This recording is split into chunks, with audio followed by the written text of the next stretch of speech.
For anybody who's thinking about adopting this or trying it or moving to, like you've done, perhaps a pure sort of account-based marketing approach, what would you tell them? What sort of advice would you give them then, based on you've been through it? What did you find particularly challenging yourself? So I'd ask them, who's the buyer? If their answer would be straightforward, I'd say, which companies do you sell to?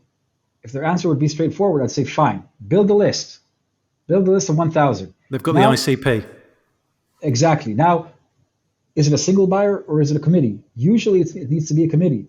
And then, okay, who are your personas? Who are the people that are involved in the sales cycles? Let's map them. So you have a list of accounts, a bank of functions, of personas that you're selling to. Fine. Now you have that list. You understand who is the subject of this marketing approach. Great. Now think of different ways to target them. List them. Email marketing is an easy start, right? SDR, BDR activity, easy start. Start with the things that are easier to kind of like create that initial POC. When we took a list of accounts and dedicated resources aimed towards that list, that's ABM. Now we've seen an uplift of 10% in win rate, in conversion rate. Amazing. That's a POC. Now let's build on top of that, and on top of that, and on top of that. So kind of like I'd say, if you're not sure that you want to go all in to this approach, start creating that kind of POC and build it well to be,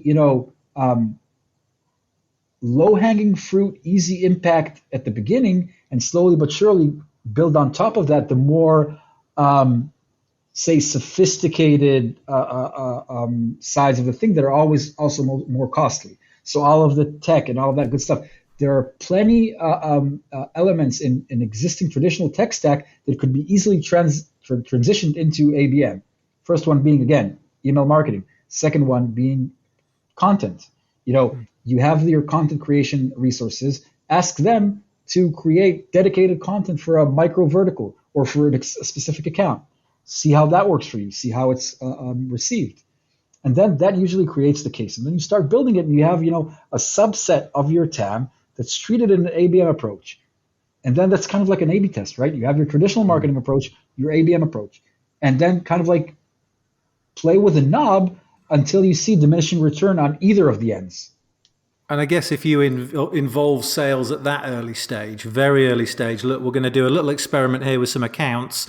Let's work, give me a salesperson. Let's identify these accounts together and get them in very, very early into the sort of the experiment, if you like. Then you can sort of run that up through the chain on the sales side as well, I guess.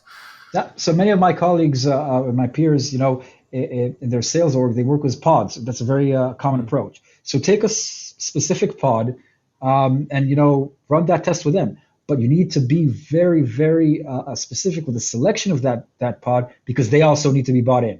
Yeah. Because the worst thing that could happen is, taking a pod that's totally not bought in, and they say, what's all this BS? Let me do what I'm used to be doing. I have my Rolodex. I know how to hunt down my accounts. Leave me alone. You don't want that to happen. The old school way. Well, look, this has been a super interesting session, Amit. Thank you very much for sharing this with us. For people that would like to reach out to you, what's the best way of them doing that? LinkedIn. Isn't that the case always, right? Indeed. So, I think it is. Feel free to hit me up on LinkedIn. I'm more than happy to answer any questions and, help thinking about things and sharing from my experience. Fantastic. Thank you, Amit. Thank you. It was great being here.